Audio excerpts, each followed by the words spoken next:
All right, welcome in. It is Friday. It is time for another episode of Total Bases.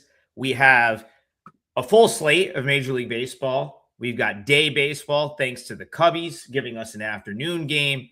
And we have the biggest, well, probably the biggest rivalry in Major League Baseball tonight. That is going to be our feature game. But first, let's go around the horn. Brian, how was your Thursday?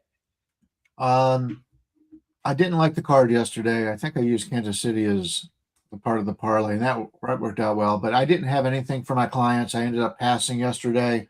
I'm not going to force anything just because there's games. If there's nothing I don't see, I don't play. And unfortunately, I wish I had played Kansas City for my clients. But no, it's a 0-0 day for me. But there is a game I have my eye on today. I'm probably going to use a 5%. But I haven't written anything up yet, and I wanted to get everybody else's opinions before I do. Respect both of you guys, and even though we don't always agree, you've got good reasons behind your bets. So I wanted to do the show before I put up my 5%. I am just making sure. Yeah, it looks like we are live. Tokyo Brandon, listen, I'm not going to let the people give you a hard time. I told you that before we got on here. I know it didn't go great for you yesterday, but just remind the people who is number one at WagerTalk this year. Thank you, Adam. That's very nice of you. I'm still number one among the 33 cappers, but I went 1-3 yesterday. And the first game we're going to talk about, the Yankees, is one of the ones that I lost. Just seems like, I'm touching stuff and turning it into coal for the last couple of days. So not good, but you're right. I'm still number one. I can take solace in that. So give it to me in the comments. I'm ready.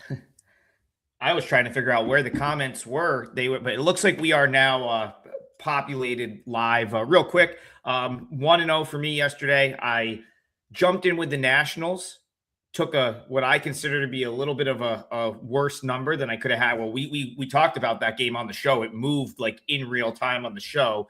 But I ended up taking -135, somewhat against, I guess, my better judgment of laying 20 cents worse than I could have got earlier in the day. But it worked out, and my only other play got rained out in AAA. So 1-0 for me. I do have a 5% play tonight. And TB, like I said, I was at my high water mark of the year on August 1st.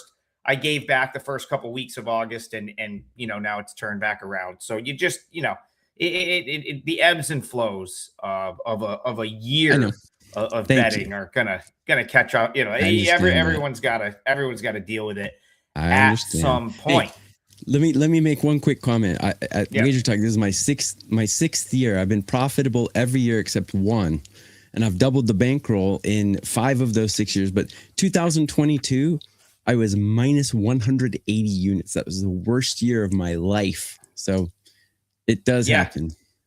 Yeah, and then that's actually not. I mean, it's not that crazy. When a lot of the plays are 3, 4, 5 units of play, it can add up if you're not running good. Thank you, Mark. Yes, I am number one the last 7 days, and I have a 5%er tonight. So take a look at that on the website. Bryan Leonard, coming back to you. I showed up for the occasion. I'm very New England themed here. We got a Worcester hat on, a Yukon shirt. I'm like Dunkin' Donuts and a lobster roll short of being just totally New England out this morning.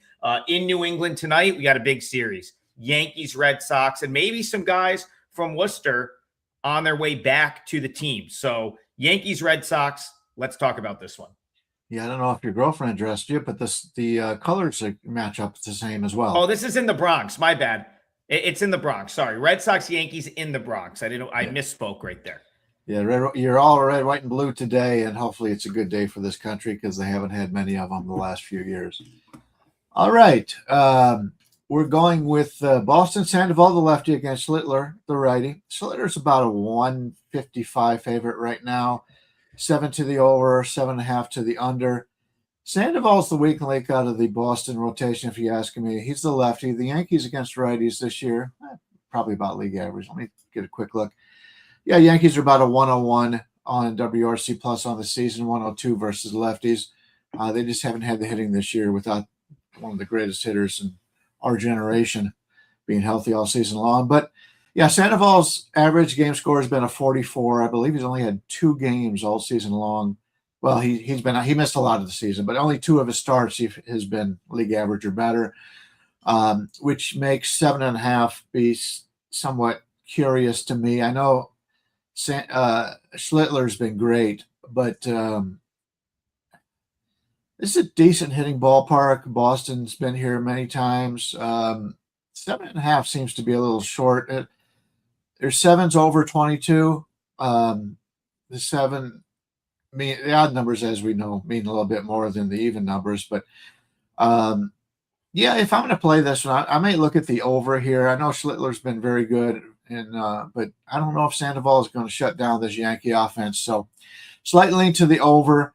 And this is, as far as I know, San Francisco and LA are pretty wild when it comes to rivalries. But San Francisco is so bad this year, you have to throw that one out a little bit. But yeah, I always consider this to be a huge rivalry. And really, over the years, I made good money playing the underdogs in this series. Regardless of how good the teams are playing, the underdogs are always live. But I clearly like Schlittler more than Sandoval in this game. Yeah, I got all jacked up there talking about New England and just misspoke. This game is at Yankee Stadium. The Yankees will continue their homestand here. Tokyo Brandon, you mentioned it yesterday. Kind of a little bit of a no-show for them. I like them as well. You have to wonder, did they have their eye on the Red Sox a little bit? Maybe a little look ahead. I mean, it's a big, with how good the Red Sox have played of late, this is kind of a big series, 4-game set. This is gonna we get a doubleheader tomorrow, and then the finale is going to be on Sunday. So the first of 4 here, Yankees, Red Sox. Are they a little bit more focused with their ace on the mound tonight? Yeah, I only have one play up at WagerTalk.com today. I'm not going to be much of a hype man because I'm a little irked right now, but I'll do my best, guys. I'll get through it. No emotional damage here. After watching them play yesterday, it's really hard to back the Yankees. But as we know that we've been doing this for a long time, teams can bounce right back the next day. They're either not motivated or just get shut down. And if you look at Schlittler's numbers against these Red Sox, pretty amazing stuff. 62 at-bats against a 194 average and a 521 OPS. He's a much better pitcher than Sandoval. And Yankees have the better bullpen. Red Sox are hitting better right now. But if anything, I don't know. I think it'd be back to the Yankees here. The price is a little, again, the book is basing the price almost 100% on the starting pitching, right? I don't think the Yankees are this price much better than Boston right now, but you can take a -1 and knock about 35 cents off that price and make it palpable. So I'd take the Yankees -1 if I were to bet this. I love your shirt, by the way, Adam. That's cool. Oh, I appreciate this. This was from one of the UConn. I saw someone in the chat talking about UConn made them a lot of money. The first year that UConn won the national championship, that is the most money I've ever made off of a future. I had 30-1 for kind of an irresponsible amount, and they got it done. So yeah, no, I'll rep UConn for that. They've been very good to me. There might not be a guy that gets up for this series more than Cam Schlittler. He's from Weymouth, Mass. So he's a New England guy, went to Northeastern, actively trolls Red Sox fans on social media. He's done it literally since he was called up. You rest assured he is going to, I think he wants to pitch well every time he steps on the mound, but he's not going to overlook this team at all. And, you talk about Cam Schlittler. If you get an A+ effort from Schlittler, he can absolutely shut any team down. He's neck and neck with, Dylan Cease, a guy we'll probably talk about on the show, in the AL for the Cy Young, a sub-1 whip, a 2.16 ERA. He's been absolutely tremendous all year. Brian, I do go back to a point that you've made in this series. It historically, at least recent history, we'll call it last 5 years or so, it feels like the underdogs have sort of owned this series from a money standpoint, where if you've bet the dog in this series, regardless of who it is, Red Sox or Yankees, over let's say the past 5 years, you've got to be up quite a bit. So that concerns me a little bit, but my handicap does suggest that maybe TB was a day early on the Yankees yesterday and that they win here. But man, the price is probably what's going to keep me off. -1 it, baby. Yeah, I and again, listen, if you like the Yankees, you can bet the money line, but it's like you may have to just, keep your risk amount in check. I wouldn't just go off risking like a huge, it's I guess the final thing I'll say about this one, it's like not this, for me, it's not the spot. Like I thought TB, like your bet last night, probably roughly -150 against the Astros, like in my opinion, was a better bet than the Yankees here at roughly the same price against the Red Sox. Now, this one may win and yours might lose, but like like yesterday, I think was a better bet at that price than this one is, even though this one might win. If that like makes sense. Again, I know feature game, great game, not a ton of actionable info there. So we'll move it along. We'll try to find one where we do have some actionable info. Actual info. And I'll go to the chat. D. Cern is a White Sox fan.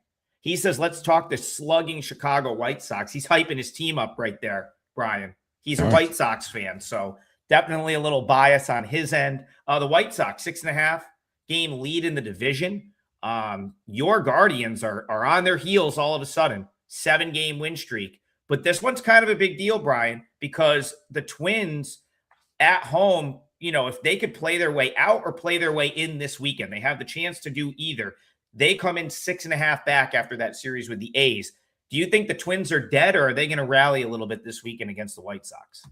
Yeah, 28 games left in the season for the Twins. Currently 6 games under 500. Been outscored by 56 runs. Expected one loss, 62-72. So they're actually outperforming what they have done, expected to be done. But yeah, it's a do or die series for the Twins. They've got to win this series. You got to think they've got to be able to win this series. The White Sox, 5-5 the last 10. They've outscored the opposition by 44 runs on the season. Expected win 71, which they're playing about at that range. But you take a look at these teams in this division. None of them have a winning record against winning ball clubs. And that's the concern. Once you get to the playoffs, they're going to be playing all winning ball clubs. And so I expect whoever wins this division, unfortunately, be out in the first round. But yeah, the Twins have it's been a team that you backed a lot this year. I haven't been on the Twins very often this season, but they've been a moneymaker, I'm sure. Castillo against Kramer. Kramer's about a 113 favorite, total of 8.5 to the over, 9 to the under. Castillo has had one good start for the White Sox since he's been there. He continues to struggle. I think Minnesota can get to him a little bit here. Dean Kramer's had his times too where he has underperformed a little bit. The listener said the slugging White Sox. Yeah, I think there'll be some runs scored in here. We're looking at 8.5 and 9 here, 8.5 to the over, 9 to the under. That would be the way that I would play this one. I think both teams' offense is better than the starting pitchers they're going to see. I do believe that the relievers are in better shape in this game. So maybe let me check at the first half over here. First half over. Yeah, it's a solid 5 everywhere. I'm seeing 4.5, but it's over 40. So yeah, maybe in the game we play this game over. Find some way to get with the bats in this one. TB, White Sox, Twins. What are you seeing in this one? Yeah, Brian, is that a Rush shirt? Yes, it is a Rush. What's your favorite Rush? What's your favorite Rush song? Mine is Subdivisions. Really? A keyboard song for Rush. Yeah, and I like Time Stands Still too. I love 2112, and I love Xanadu, and just in that entire era of music. Of this stuff. By the way, you can ask Trig his favorite Rush song, but he probably only knows one. He knows is Billy Rush? Joel. Do they have? Is it like? Do they have like the lead singer that sounds like a woman? Like is like very. Yeah, he's got a high voice. Lee. Well, he had a high voice when he was younger. Yeah. I couldn't tell you a single Rush song. I do like. I thought Tom Sawyer. You were going to say Tom Sawyer, but Adam is a Billy Joel guy. He's a Billy Joel fan. I'll tell you, every Billy Joel song on every album. I have extensive live collection. I took 11 years of piano lessons as a kid because of Billy Joel. So, yeah. I also like Temple of Syrinx, but okay. Oh, yes. Let's move on. My first look was kind of agreeing with Brian. I'll make it really quick because I'm not going to play this game, full disclosure. But if I were to, I'll give you this advice. The Twins bullpen is a little bit in shambles right now. They're not playing very well. I got them ranked 25 out of 30 teams. So everything else, I have these teams almost even, including starting pitchers. I would agree with Brian's over. But if you want to play a side, if you're going to take the full game, I would take the White Sox. And if you're going to take the first 5, I would take the Twins. Because I don't think you can trust that Twins bullpen. That's how I would play it. So use that for actionable information as you can. Yeah, some interesting takes from both of you. I think I definitely agree with the over, potentially seeing some runs here. Luis Castillo, Brian, you pointed out his one good start. Came against the Reds, who have the worst, it's like by far the worst WRC plus against right-handed pitching this year. Tokyo, Brandon, you talk about the bullpens. The Twins really have not had a great bullpen all season. So they're, I do think the off day to regroup definitely helps them, but their bullpen has been not great this whole year. Where I do think the Twins have an advantage. They're going to call up Walker Jenkins finally. That's going to jazz up the fan base. I don't know how much that makes the team better. I mean, he's definitely probably their top hitting prospect right now in the organization, at least that's like big league ready. They've been waiting for him. Does it like drastically improve the Twins lineup? Well, I doubt that, but it's going to get the fans have wanted it for a while, and he'll be in the lineup tonight. I think you'll get a nice atmosphere for the Twins. The White Sox have a losing record on the road. The Twins have a winning record at home. But to go back to Brian, the over definitely makes some sense. Luis Castillo, I almost would say like Twins team total over works here. Find a way to play against Castillo, maybe in the first 5 because the White Sox probably do have the bullpen edge.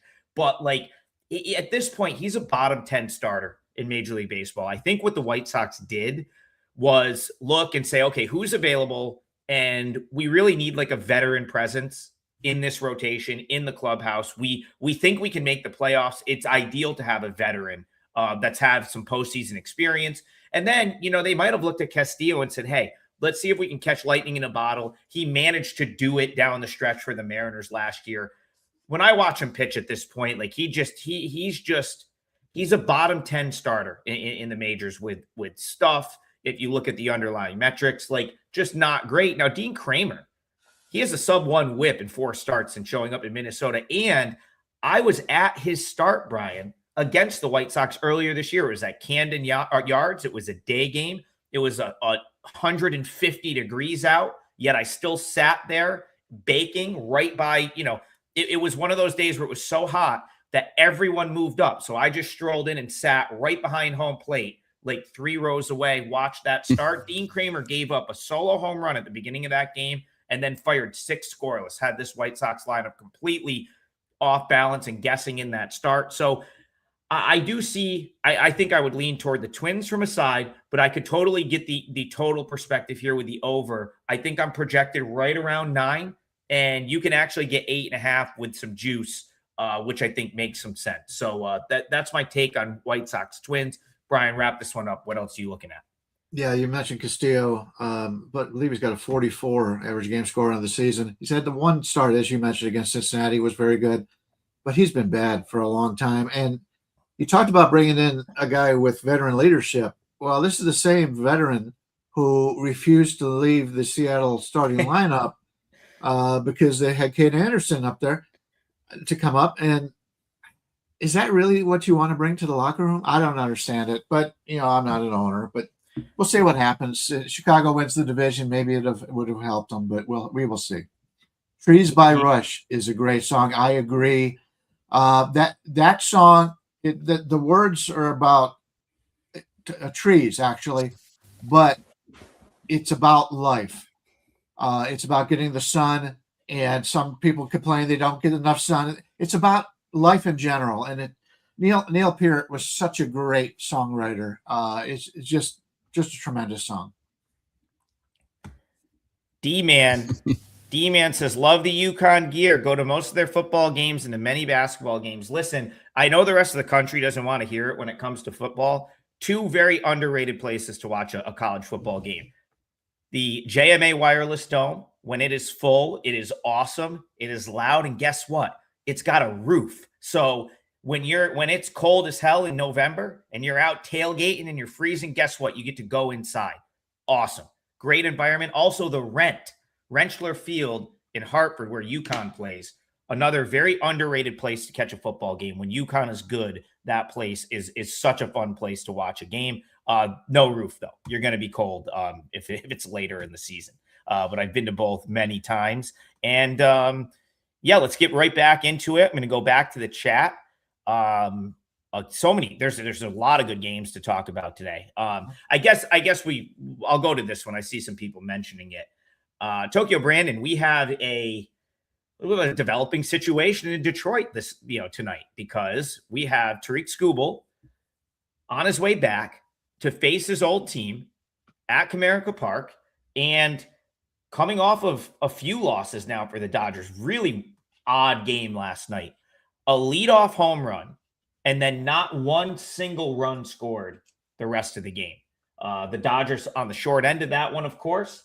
They've been on the short end the past 3 days. So they take a losing streak up to Motown with them. And Detroit, listen, they were dreadful on Wednesday. I gave that out on this show. They lost. It was one of the most uninspiring performances of the season. But you know what can get a team up? When your guy that left comes back and plays in your building. So I don't even know what to think here, because you got a couple of teams both off of losses. Skubal coming back. He's obviously a favorite. Do you like him, or are you going to go against him? Dodgers, Tigers to UTB. Yeah, here's something. The pitchers study the batters more than the batters study the pitchers on their own team. So, and also when the pitcher comes back, he was generally liked in that locker room. So these batters are not like, we're going to get this MFer, but when he comes back, he's thinking, you guys traded me, huh? So I give a slight edge to the pitcher in this situation, coming back to his old team. If he has the ability, and obviously Skubal has the ability. I mean, he's had some rough patches, but his whip is still under 1, which not a lot of pitchers with 10 or more starts can say that. So, the Dodgers face a really good team. And if the Dodgers don't get their act together, they're going to have problems in the playoffs, because this Atlanta team, they're going to get Strider back. They're going to get Schwellenbach back. They're going to be a force to reckon with. The Dodgers aren't going to be able to just kick back and take it easy in the playoffs. So that's the manager's job, and that's a big deficiency for them. But so they're playing not a good team today. Tigers fans, just deal with it. Your team's 62-71. That's generally not good. And Dodgers have every advantage. I mean, Skubal's not walking anyone. He's only walking 18% of the guys he's striking out, where Anderson is walking about 43%. Hitting wise, Detroit is in a bit of a funk right now, and the Dodgers are pretty mediocre. Bullpen wise, Dodgers have an edge, mainly due to Vesia, but they have an edge there, about an 11-point edge, in my opinion. And starting pitcher, I mean, hands down, Skubal is probably better than every pitcher in MLB except maybe 3. So, Dodgers are nothing for me. Yeah, the number's high, but they're on the road, guaranteed 9 innings. A -1.5 would be a decent play, in my opinion. Brian, if the Tigers have at-bats like they did on Wednesday, they may not get a hit tonight.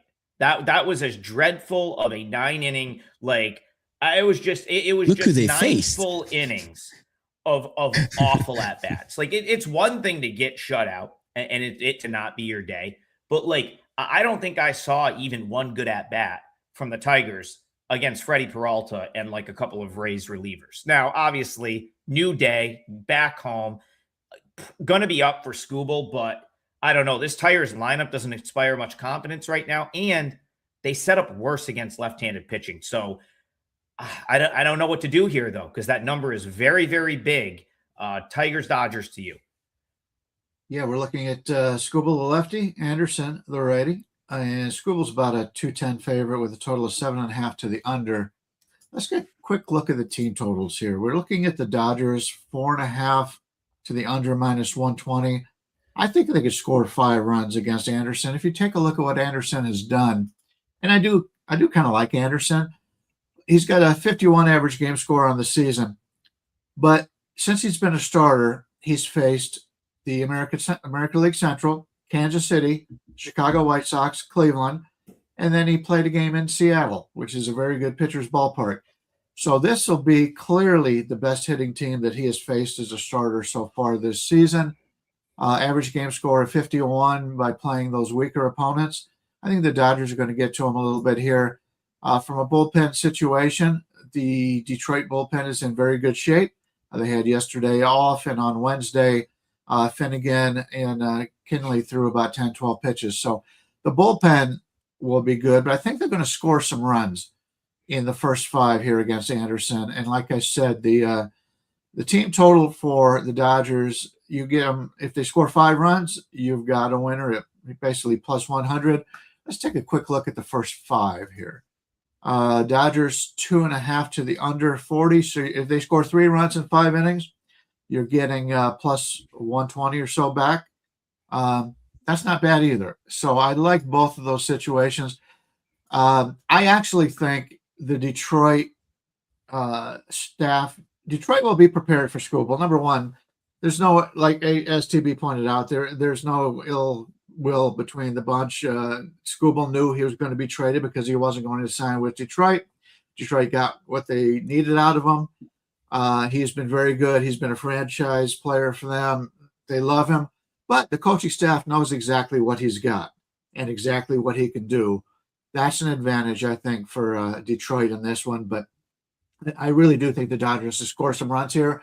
And maybe even Detroit could get a few runs in this game, too. So maybe the total over, if you get 8 runs, you're getting it at even money, plus 100. So that's not bad either. But I think there's going to be some runs scored in this one. Yeah, the price is so astronomically high, especially considering how the Dodgers have played. The fact that they really haven't hit a ton lately. Drew Anderson, of course, Tokyo Brandon, our guy, former SSG Lander. If they don't, I think if AJ Hinch is smart when to get him out of the game, as Brian said, the Tigers bullpen has just about everyone available. The plus 1.5, in my opinion, makes a lot of sense. You're getting the extra run. It's probably going to be a close game. I think both teams, either someone in the chat's like, man, this game could be 5-4. It could be 8-0. Yeah, it could be like 2-1. There's a lot of different ways this game can go. But I do think if the Tigers are close and Anderson can give maybe, he hasn't gone more than 5 as a starter. So I think if he can go once through, maybe into the second time through the order and he's doing well, and then Hinch pushes the right buttons as to when to get him out and leans on his bullpen, that the Tigers could potentially keep the Dodgers at bay. I think the question comes down to is Skubal just vintage? Is he lights out? Does he go 7 scoreless? At that point, you might be in trouble. But if they can get a couple off of Skubal, they could absolutely be in this game. So I will, I guess, somewhat reluctantly say Tigers plus 1.5 is the value here and is the way I would play it. But boy, I just that the Tigers, I don't know. I that's my style. My style is to go back to them. I played them on Wednesday. They had the day off yesterday. My style is to come back against a new opponent when they're big value and play it, but I just haven't been able to do that just yet. Tigers looked completely lethargic in their last game. So we'll see. Maybe I'll warm up to that one as the day goes on. I do have a 5%. Adam? Go ahead, TB. Oh, yep. Sorry. No, I'm sorry. Adam's got a 5%, or I cut him off. Do you think, just your opinion, do you think the Dodgers were bad, or do you think Sale was good? He was pretty darn good. Sale was good. He was good. I still don't think the Dodgers are bad at all, but I do think there's an element of going through the motions for the Dodgers that you're right. has been apparent for a while now. And it's yes. And it's not, and the other thing is, before we move on, it's not just this season. Like, it's almost like the Dodgers know they can do that, know that they can still easily get to the World Series. So it's even worse than like maybe like having like a team. Listen, a team that's 80-54 on August 28th with an 8-game lead in the division is naturally gonna just be like, all right, like, well, let's get to the playoffs. Come on, let's get this 162 game season over. You're talking about a Dodgers team that's been able to do this in multiple seasons before this season. So they're even more just like, let's just get on with it. We want to play playoff baseball. We're sick of like playing, like and whereas the Tigers in this spot, not only are they desperate, but like they're getting like, like this is a big deal for the Tigers. Home game, school, Dodgers come into the town. So like that would make my case maybe more so than anything for the Tigers here. Managerial problem for the Dodgers. And then you want to talk about a manager advantage. I'll put AJ. I still put AJ Hinch up against just about anyone. So could you imagine if he managed the Dodgers? Jeez. All right, let's get on to the next game. TV, I'm coming back to you. Couple people in the chat. This is actually a great game. Alex Rand says, morning, fellas. Can we talk Rays Padres? Our guy Stokes says, Rays Padres have a big bet on the Rays. TB, is he on the right side? He wants to know. Rays Padres to you. So, yeah, two teams with a lot of talent here. And I actually like Casey Mize quite a bit, but my numbers think he's pretty average. Passes the eye test, numbers test looks kind of average according to my numbers. Shane McClanahan, not a lot better. Got him ranked 12 on a curve of 30. So both pitchers, okay. Both bullpens playing quite well. I got Tampa Bay 11, got San Diego 4. Now, neither team is hitting very well. Got them both ranked 21 or less. Pretty even game, in my opinion, but I think the pitchers will win out in the duel. So if anything, I would take an under, whether it be the first 5 or the full game. I think the under's probably the way to go in this one. San Diego is one of those teams that just has a ton of talent, but they're just lazy. They can explode when they feel like it, but they play lazy baseball. So I think an under here. Brian, to you, is our friend in the chat on the right side with the Rays, or do you like the Padres here? Unfortunately, I think the line is right. McClanahan, the lefty, against San Diego, the ready with Mize. We're looking at a 125 for Tampa Bay, total 7.5 to the under. I see a 7.5 minus 110 out there at one place. If you can get it at 110 or less, I kind of like the under a little bit too. Both teams had yesterday off, so all the bullpens are cleared up a little bit. Tampa Bay's closer had pitched 3 days in a row. Now he's had a couple days off, 2 or 3 days off in a row, and Baker's been fantastic all season long. And we know that San Diego's got some talent in that regard in the bullpen too. So, yeah, I would play the under if I'm only laying 110 at 7.5. And yeah, it's close to it. But I think it'll be. These are two offenses that have gone off in the past. I don't know if I trust them as much. San Diego doesn't hit the lefties as well. Tampa Bay doesn't hit the righties as well. So, yeah, slight lean to the under, but unfortunately, from the side standpoint, I think the number's right. That's about what I would have made at 125, 128, something like that. So not enough value on the side for me. Suppose this should probably be talked about. So Casey Mize in his last start, kind of a weird injury. He rolled his ankle walking down the dugout steps to the point where he had to leave the start. Now, he probably didn't have his best stuff in that game anyway. It was probably like kind of an easy decision. But in the third inning, they took him out. And, if you listen to the post-game stuff, he tried to tape the ankle up. He tried to pitch through it, but couldn't. And his velocity dropped after the injury. Now, this is only 5 days later.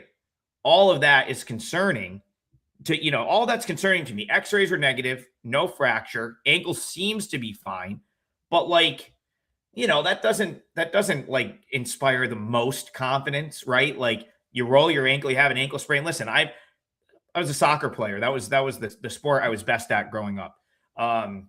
ankles, depending on like where you get it, don't just like go away in 5 days. The higher, the worse, typically. But that's like, something I'd be curious if it's still bothering him at any point. Because here's the other thing with the Padres, it's like they don't have like a ton of starting pitching depth. So this might be a case where it's like they go to Casey, like, hey, can you go today? We kind of need you, right? Like they don't have like all this like pitching depth. So I'd be curious if he's still bothered by the ankle, if he's still pitching through it. And then the thing that concerns me the most is that there was a clear dip in velocity after he messed up his ankle. Does that still bother him at all here? I ultimately go with Bryan. I think the number is about right. I was, however, kind of looking for a case to make with the Padres because I do think there's maybe a tiny value with them at plus money. That actually seems like a pretty even matchup. I don't think the number is skewed enough one way or the other for me to be like, oh, like this is just like way off. I do lean toward Padres being plus money, but I think that whole ankle situation maybe just kind of says, hey, stay out of this one. All right. Adam Pudvitter. I probably said he told me how to pronounce it one day, and I know I just like butchered it again, so I apologize. But he says, I did the math on Marlins Nationals, and I come with the Marlins being an easy win. Am I missing something, Adam? No, you are not. I think you're correct. I think the Marlins do win tonight, and the Marlins will be my leg of the parlay. I won yesterday with the Nationals. They got it done for me, but that was a home game against the Rockies, and it was a very favorable setup for the Nationals, so much so that after they got pounded during our show and even moved 20 cents, I said, you know what, I still got to get in here and get some Nationals. This is just too good of a spot to pass up for them at home against the Rockies. Now they go against the Marlins, who are a better team. They use some bullpen, which once the Nationals bullpen, Brian, is improved. But when you get past the couple of top guys now, the Clayton Beater and a couple other top guys, like they can still definitely be had. Like there's still runs to be had against this bullpen. And you're getting Yuri Perez here, who's pretty much an ace at this point. Certainly sort of pitching his way to be, he's probably going to take the torch from Alcantara as the ace of this team going forward. And you're up against Jackson Kent, who, again, he was really good at AAA, has had a great season up here in Rochester, but since getting up to the big leagues, he nibbles a little too much. It's gotten him into trouble. So far in 3 big league starts, Brian, 5 walks, 3 walks, 3 walks. And I've watched every single one of them. He doesn't trust his stuff enough to like throw it in over the plate. And you can't do that against decent big league teams. And the Marlins, while they might not cash that 980 playoff ticket I have to make the playoffs, they are still in the mix. They come into play 4 games back of a wild card spot, and they are still a decent baseball team. So I think the Marlins can get to Kent, and I think they get this win, and this will be my leg of the parlay. Brian, do you agree or disagree? Yeah, Kent just faced him 5 days ago, and he went 4 2/3, gave up 3 earned runs, a game score of 50, which is the highest game score he's had on the season. He's had a 50, 22, and 45. I don't know how you get a game score of 50 when you go 4 2/3, give up 3 earned runs, but he did have 5 strikeouts. Left on base percentage in his games have been very low. So guys are getting on base and they're finding ways to score. That is a concern here. And I came into this looking to try to find a way to play Washington, and then every time I looked at it, I said, I can't play Washington. So if I'm going to play it, I like them a starting pitcher matchup here with Perez against Kent. The line in the game is about 150 with a total of 8.5 to the under. But if you're looking at the first half, you're looking at Perez overall, and I could see numbers out there that are basically very much the same, maybe 10 cents more. So it's all over the place. You can get 150 right now on Perez in the first half as opposed to Miami in the whole game. Now, I know Washington's bullpen hasn't been very good, but it's much better now than it was earlier in the season. So first 5 with Perez in the 150, 155 range, that wouldn't be a bad bet, at least in my opinion. Yeah, for me now, I want the Marlins for 9 full innings here because again, while the Nationals bullpen has been better, they've also used it up some over the last couple days, and I still think the Marlins have a bullpen edge there. You know, the Marlins they might not have the bullpen numbers that they had back in June into July, but like this is still a respectable collection of Marlins relievers. So Tokyo Brandon, to you, I guess break the tie. What do you do? Well, first of all, do you like the Marlins? Second of all, do you prefer first 5 or full game? Yeah, guys, I haven't been doing a lot of promoting today, but I'll do one right now. You can get a double play, 2 of us, 3 cappers, 3 days, all baseball, all access. Adam has a 5%. I have 1 MLB play out. Brian will probably be putting 1 or more out after the show. So 5%. Pretty hard to go wrong with us. Yeah. And if you just like one of us, Adam has a football special. Brian has an all year special. I have my own baseball special. So go to wagertalk.com and see what's up there. My thoughts on this game, man, this is the closest matchup I have of any 2 teams in current form. The tiebreaker is Yuri Perez is worlds better than Jackson Kent, according to my numbers. I really like Perez. I've liked him for a while. He's a guy that the books don't, tax too hard. They know who he is, but he doesn't get like Scooble kind of pricing, but he's pitching really well. And Jackson Kent's not. And Miami, you might think your ticket for the playoffs is dead. I don't think it is. And I guarantee you these players don't think it is. So it's Miami or nothing for me. I really like Yuri Perez. Price is 147, I think 145. Not too bad. You can take a -1, but I got their bullpens like dead even. But like Adam said, Miami's in a little bit better shape as far as usage is concerned. Miami or nothing for me. Tokyo Brandon, well said. Yeah, Brian, I'm coming to you, but yeah, light years apart. Jackson Kent, Yuri Perez, light years apart. And Jackson Kent, Brian, is the perfect example of the difference between AAA and the big leagues. Because in AAA, you can nibble and you can get the average hitter in AAA is going to expand the zone if your stuff is good. You cannot do that in the majors unless you have absolutely elite stuff. Kent does not have elite stuff yet. Guys are not expanding the zone against him. And when you have to come in and they know it's going to be a strike and you don't have like crazy stuff, big league hitters are going to hit that, or they're going to lay off your nibbling pitches. And that's why he has an 8 ERA, a 2.11 whip, and like 11 walks in his first 3 starts. So that is why I'm going to use Marlins full game. Brian, wrap this one up and also let me know what that price is. Yeah, if you take a look at what the starting pitcher has done for Miami here, he's got 57 average game score on the season, 13 straight starts of 49 or better. League average is 50. So he's been very consistent in Yuri Perez, and I agree with you. I think I'm probably going to come in on Miami for clients as a smaller play. So I like that one too. The current line is sitting at minus 148, I would say. Yeah, that definitely took a little bit of money over the last hour or so. I think that was about in the minus 130s, like maybe an hour or 2 ago. So which is fine.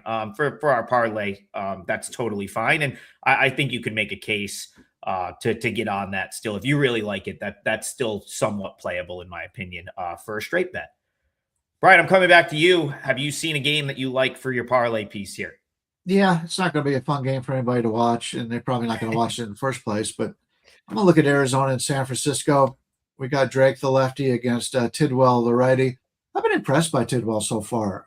He's done very well for them. San Francisco has not hit lefties, and they're going against Drake. Arizona has not hit righties, and they're going against a righty and Tidwell. The line on the game is about 130 for Arizona with a total of 7.5. If you look at the first half of this game, we're seeing 4s, 4.5s. You can get under 4.5 right now in the first half in the 130, 135 range. I think that's what I'm going to do. I don't see either one of these teams getting with a total of 7.5 in a good pitcher's ballpark. I don't see either of these teams breaking through against the handedness of the pitcher they struggle with all season long. Drake, I'm still coming to terms with it, if I like him or not, but Tidwell's been pretty impressive.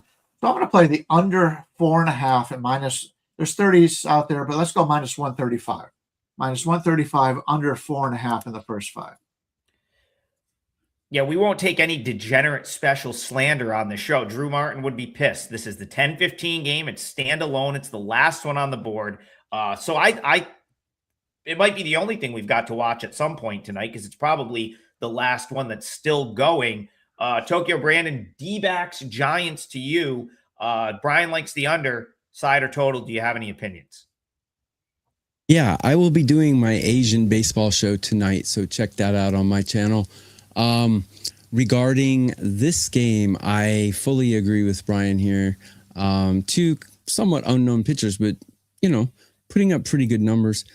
San Francisco, again, weak against the type of pitcher they're facing. Both teams are. And, full game under wouldn't be bad either because both bullpens playing pretty well. But, yeah, can't disagree with Brian. If I were to play a side, I wouldn't because I have the Diamondbacks with the better hitting and San Francisco with the better starter and better bullpen. So, I wouldn't play a side. I would play an under as well.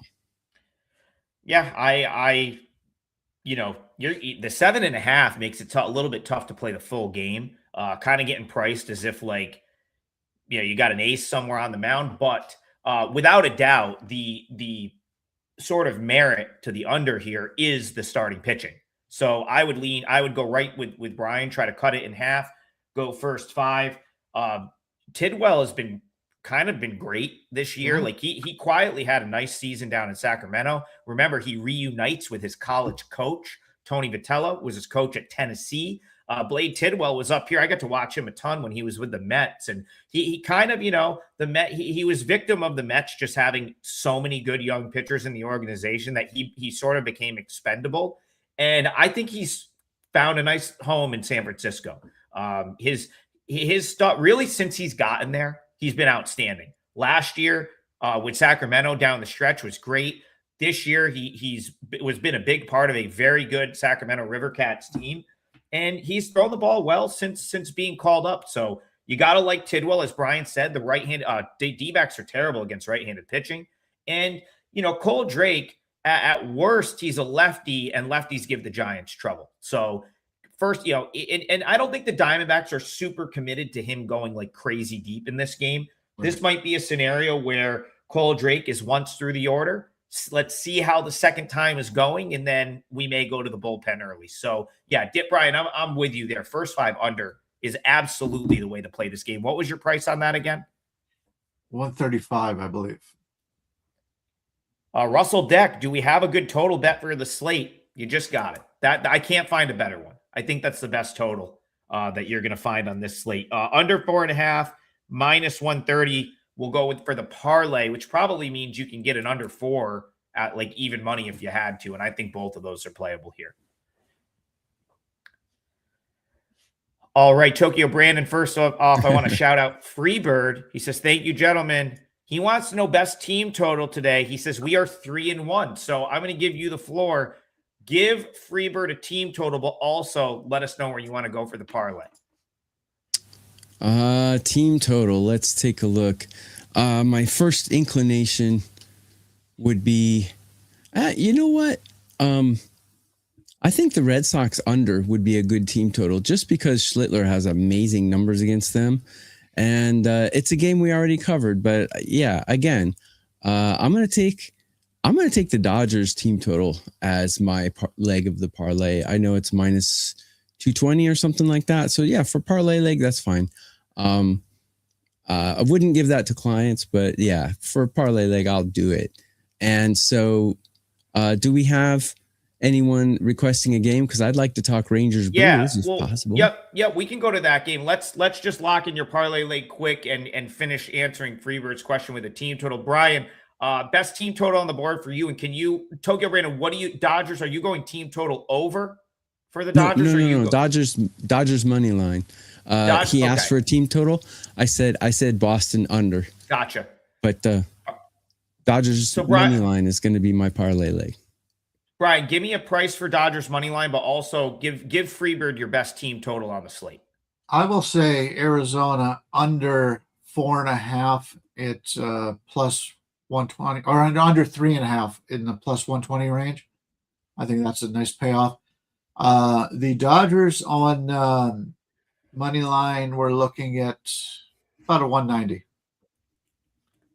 All right, so it's not $2. That's actually it's come down a little bit. Yeah, it's come down a little bit. So I'll recap the parlay at the end. I guess I think the Marlins are going to hit Jackson Kent, and I think there's runs to be scored off of their bullpen. So I guess I'll just sort of double down on my parlay leg and say Marlins get some runs today and put their team total over. Yeah, TB, we can talk the Brewers game. Go ahead, kick us off there. Rangers, Brewers. What are you looking at? Yeah, I'll be very quick about it. Because I really brought this up because I want to hear what you guys think about it as well. But you know how I think about Henderson. He's my guy. I like him a lot. Numbers wise, up there with the best in MLB. I mean, 8-2 with a 2.60 ERA. It's pretty hard to beat numbers like that. And if you look at his whip, everything falls in place. Even his expected numbers are good. I have the Brewers crushing Texas here. But I just wanted to know what you guys thought. The price is 170 something. So yeah, you could do a -1, bring it to about 145. I think it's Brewers or nothing, in my opinion. I've never been a Bradford fan.